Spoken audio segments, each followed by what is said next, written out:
Hello, my dear students. My name is Pranjit Tripathi, standing in front of you and wishing you all a very good morning. In the previous video, I have taught you about the topics of chapter 3. Those topics were what is buoyant force, what is upthrust, buoyant force and upthrust are the same thing. What is Archimedes principle? That's very important. And also I have taught you about some applications of Archimedes principle.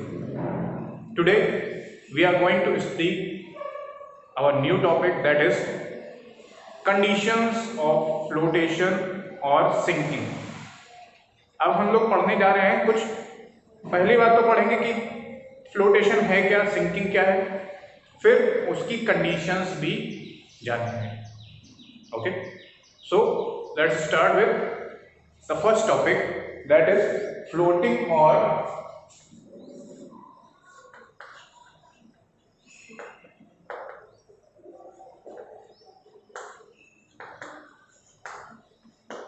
sinking of object in fluid.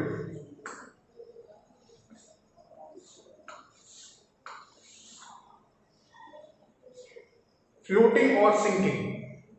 First of all, what is the meaning of floating? Floating means तैरना. ठीक, अब वो सतह के नीचे तैर रहा है या सरफेस के ऊपर तैर रहा है. ये फ्लोटिंग के भी दो केस हैं. सिंकिंग मींस पूरी तरह से इमर्स हो जाना, मतलब डूब जाना, बॉटम पर पहुंच जाना.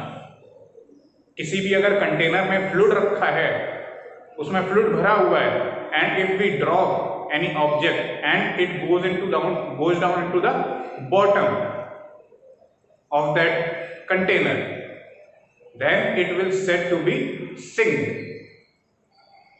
Yes, sunk. तो फिर अब बात करते हैं कि फ्लोटिंग या सिंकिंग किसी ऑब्जेक्ट की किस पर डिपेंड करती है. It depends upon the forces that act on that object which we are going to immerse. फिर वही एक एग्जांपल लेते हैं. कोई बड़ा सा कंटेनर है जिसमें कि एक फ्लूइड भरा हुआ है, किसी भी तरह का फ्लूइड हो सकता है. उसमें हमने एक ऑब्जेक्ट को डाला, इमर्स किया, तो यूजुअली हम देखते हैं कि वो या तो फिर तैर रहा होता है या तो फिर सरफेस के ऊपर तैर रहा होता है. जैसे कि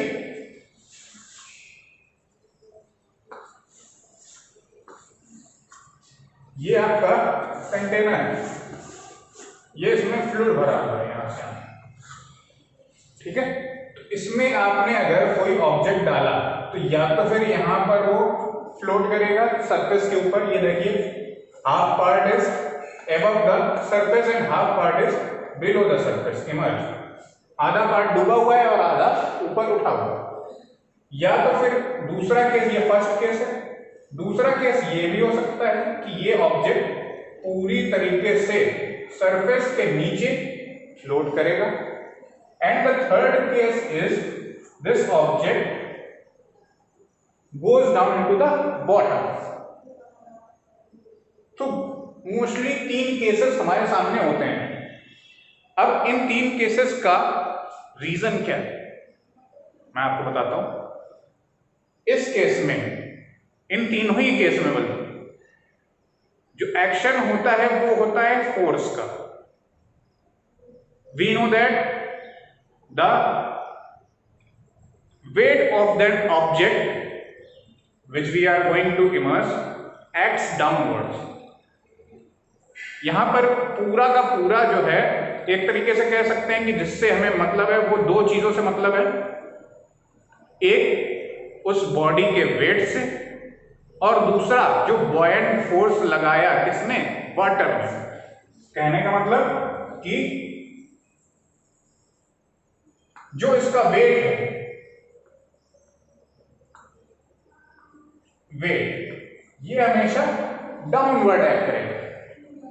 ओके, एंड इस वाटर ने जो फोर्स लगाया इस पर, बॉयंट फोर्स, जिसको बोलते हैं एफबी, वो हमेशा अपवर्ड्स डायरेक्शन में जाता है। अब फ्लोटिंग या सिंकिंग डिपेंड करता है रिजल्टेंट फोर्स पर, इन दोनों के रिजल्टेंट फोर्स पर, क्योंकि ये दोनों अपोजिट डायरेक्शन में है।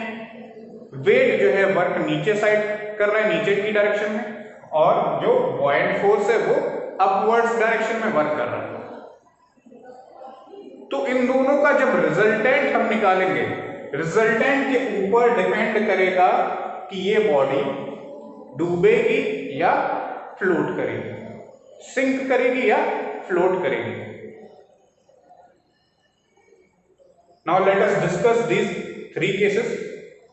अच्छा, एक बात आपको पता होनी चाहिए कि if any body floats in the liquid, then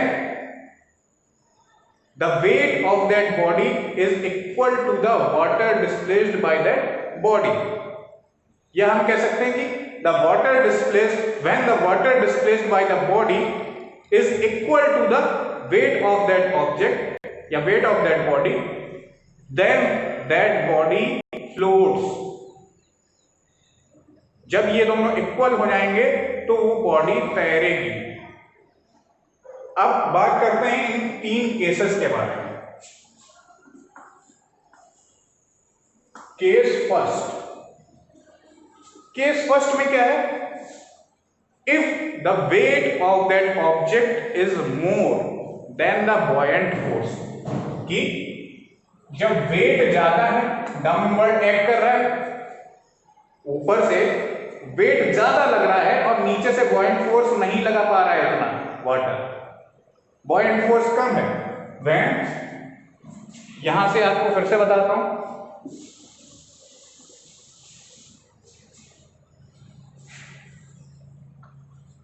case first,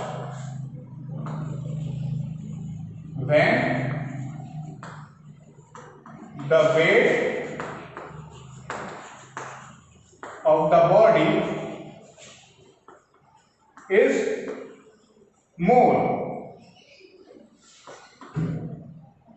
than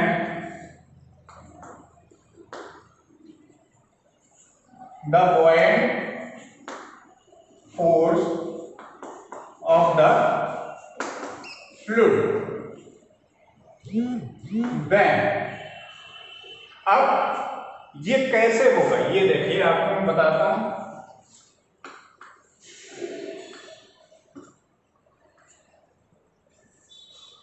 यहां पर फ्लूइड भरा हुआ है, कोई एक ऑब्जेक्ट इसमें हमने यहां से डाला, तो आप देखेंगे कि जब इसका वेट, जो ये इसका वेट है, ये ज्यादा है बजाय किसके? बॉयंट फोर्स के, F B, this is the buoyant force. जब वेट ज्यादा हो जाएगा, बॉयंट फोर्स कम लगेगा, तो हमेशा रिजल्टेंट फोर्स कहां जाएगा? डाउनवर्ड डायरेक्शन में जाएगा। ये आपको पता है, फोर्स आप लोगों ने कैलकुलेट किए हैं, रिजल्टेंट फोर्स, और तब भी कैलकुलेट किए जब अपोजिट डायरेक्शन में होते हैं। तो होता क्या है इसमें? रिजल्टेंट फोर्स कैसे निकालते हैं? पहला वाला फोर्स जो बड़ा है फोर्स, उससे छोटे वाले फोर्स को माइनस करते हैं, डिफरेंस जो होता है, और यहां पर भी हम लोगों ने डिफरेंस ही निकाला। तो क्योंकि वेट ज्यादा है, मतलब ये वाला फोर्स डाउनवर्ड्स वाला वो ज्यादा है इन मैग्नीट्यूड बजाय कि बॉयंट फोर्स के, तो इसमें जो रिजल्टेंट होगा वो डाउनवर्ड एक्ट करेगा, इसीलिए ये बॉडी हमेशा बॉटम की तरफ जाती है। तो then the body will sink. Okay, जाहिर सी बात है कि कोई एक ऑब्जेक्ट है, लेट अस सपोज ये डस्टर है, इसके ऊपर से बहुत तेज फोर्स लग रहा है, और नीचे वाला एक फोर्स ये वाला है, ये ऊपर से लग रहा है, और जो नीचे से एक फोर्स लग रहा है, ठीक है, इसमें से जो ज्यादा वाला फोर्स है ये ऊपर वाला है, और ऊपर वाला फोर्स इस डस्टर को डाउनवर्ड डायरेक्शन में धक्का दे रहा है, ढकेल रहा है, और नीचे वाला फोर्स ऊपर की तरफ धक्का दे रहा है। लेकिन ये बॉडी किधर जाएगी? जिस डायरेक्शन में फोर्स ज्यादा होगा, तो ऊपर की डायरेक्शन में ज्यादा फोर्स लग रहा है, तो ये ऊपर वाला फोर्स इस डस्टर को नीचे की तरफ धकेल देगा। सेम यही कंडीशन है इस केस में। नाउ ये कब ठीक है? जब weight of the object is greater then buoyant force। Okay, इसी के साथ आपको डेंसिटी का भी कॉन्सेप्ट क्लियर कर दे रहा हूं। आपने पिछली क्लासेस में पढ़ा होगा कि कोई ऑब्जेक्ट किसी फ्लूइड पर कब फ्लोट करता है? When its density is lower than that of fluid. अगर उस फ्लूइड से उस ऑब्जेक्ट के मटेरियल की डेंसिटी कम होगी तभी वो ऑब्जेक्ट फ्लोट करेगा।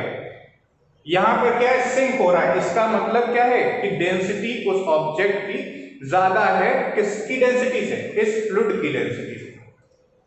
ओके, तो ये बात क्लियर है। कोई ऑब्जेक्ट कब सिंक करेगा? जब उसकी डेंसिटी ज्यादा होगी या फिर जब उसका वेट बॉयंट फोर्स से ज्यादा हो। तीसरी कंडीशन, जब वो अपने वेट के इक्वल वाटर को डिस्प्लेस नहीं कर पाए।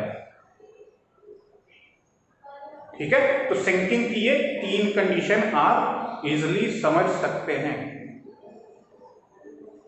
बहुत सिंपल है, कोई इसमें दिक्कत नहीं होनी चाहिए। केस सेकेंड, अब ये तो था केस फर्स्ट वाला। अब केस सेकेंड में when the weight of the body is equal,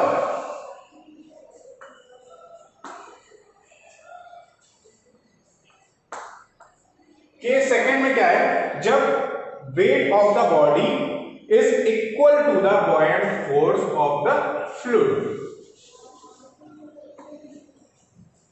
then तब क्या होगा?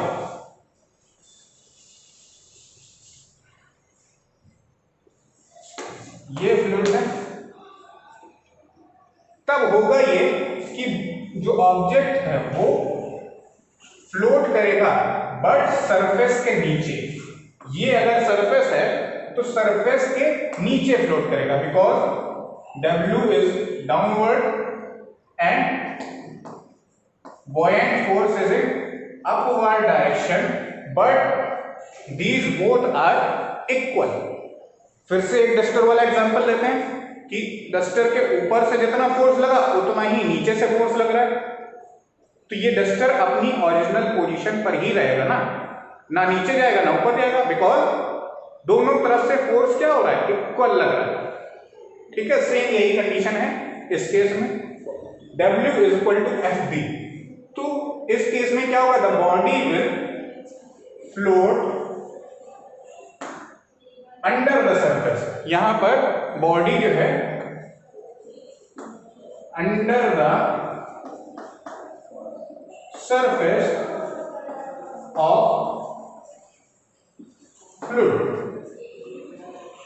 इसी के साथ डेंसिटी का भी कॉन्सेप्ट क्लियर कर देते हैं। डेंसिटी का कॉन्सेप्ट आपको पता है कि कोई ऑब्जेक्ट जब कम डेंसिटी का होगा फ्लूइड से तो वो तैरेगा, फ्लोट करेगा। जब ज्यादा डेंसिटी का होगा तो डूब जाएगा, सिंक कर जाएगा। लेकिन जब किसी ऑब्जेक्ट की डेंसिटी इस फ्लूइड की डेंसिटी के बराबर होगी तो ये कंडीशन आएगी कि वो फ्लोट तो करेगा बट सरफेस के नीचे। ठीक है, अब थर्ड केस में क्या होता है? थर्ड केस में when the buoyant force is more than the weight of that object, या weight of the body is less, दोनों एक ही बात। वेट कम होगा या buoyant force ज्यादा होगा, दोनों एक ही बात है। तो when the weight of the body is less than the buoyant force of the fluid, then the body will तब क्या होगा, the body will float on the surface.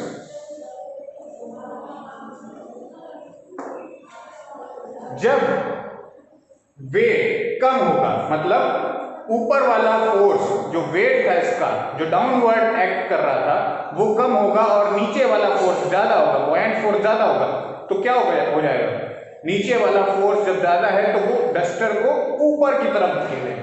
Resultant force हमेशा ऊपर की डायरेक्शन में जाएगा। जब ऊपर की डायरेक्शन में जाएगा तो ये बॉडी यहां से हटके कहां चली जाएगी, सरफेस पर चली जाएगी। यहां ये कब है, जब weight is less than the buoyant force या buoyant force is greater than the weight. Weight किसका, इस ऑब्जेक्ट का।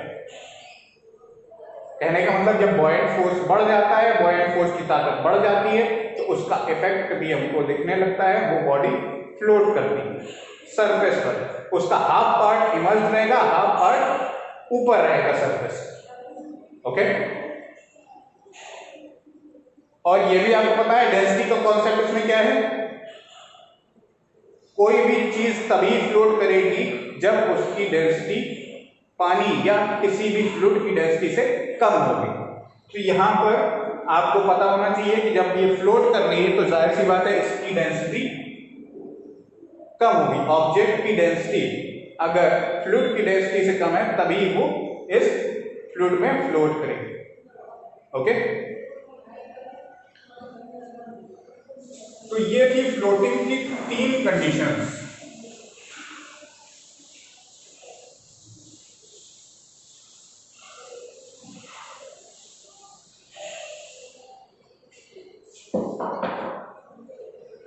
अब बात करते हैं कुछ एग्जांपल्स प्रीवियसली में मैंने आपको दिए थे। शिप का एग्जांपल दिया था, शिप का एग्जांपल दिया था कि इतनी बड़ी बड़ी शिप्स होती हैं, वो डूबती क्यों नहीं। उनका शेप कुछ इस प्रकार से बनाया जाता है कि वो अपने वेट के इक्वल वाटर को डिस्प्लेस कर देती है। जितना उनका इमर्ज पार्ट है, कुछ बोट का शेप ऐसा हो, यहां इतना पार्ट लगभग डूबा है इमर्ज, तो इतना पार्ट इमर्ज लिक्विड में है, फ्लूइड में है या ओशन में है, तो ये इतना ही पार्ट उस पूरी शिप के वेट के इक्वल वाटर को डिस्प्लेस कर देता है। तभी ये जब डिस्प्लेस कर देगा फ्लोट करेगी। ठीक है, या ऐसे भी कह सकते हैं कि the water displace is equal to the upthrust. जितना वाटर डिस्प्लेस हुआ है उतना ही अपथ्रस्ट वाटर से लग जाता है शिप पर, तो ये फ्लोट करने लगती है। अब इसमें भी एक कंडीशन है, ये शिप की बात कर रहे हैं या बोट की भी बात कर सकते हैं, कोई दिक्कत नहीं है। बोट और शिप का लगभग एक ही जैसा शेप होता है। माना कि इस शिप का वेट W, ठीक है, W वेट पर ये यहां पर इस सरफेस पर। अब इसमें वेट बढ़ाते गए और शिप पर और आदमी बढ़ते गए, चढ़ते गए, तो उसका वेट बढ़ गया। जब वेट बढ़ जाएगा तो ये शिप कुछ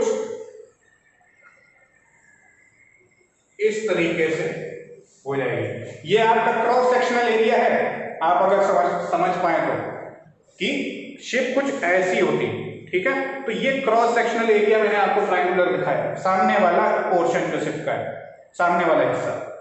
तो जब वेट बढ़ जाएगा, जब वेट बढ़ जाएगा W1 हो जाएगा, तो ये शिप कुछ नीचे दब जाएगी। The weight of the ship is increasing, मतलब वेट बढ़ रहा है लेकिन तब भी ये फ्लोट तो कर ही रही है ना, तो इसका मतलब कि ये अपने वेट के बराबर वाटर को डिस्प्लेस कर रही है, तभी ये फ्लोटिंग पोजीशन में है। प्रिंसिपल ऑफ फ्लोटेशन यही कहता है कि कोई बॉडी तभी फ्लोट कर सकती है जब वो अपने वेट के इक्वल वाटर को डिस्प्लेस कर दे। तो ये अभी भी फ्लोट कर रही है, इसका मतलब अपने वेट के बराबर वाटर को डिस्प्लेस कर पा रही है। अब तीसरे केस में हम बात करते हैं कि इस पर वेट और बढ़ाया गया और आदमी शिप पर चढ़ गए, तो क्या हो जाएगा कि एक लिमिटेड पीरियड तक ये शिप यहां पर रहेगी।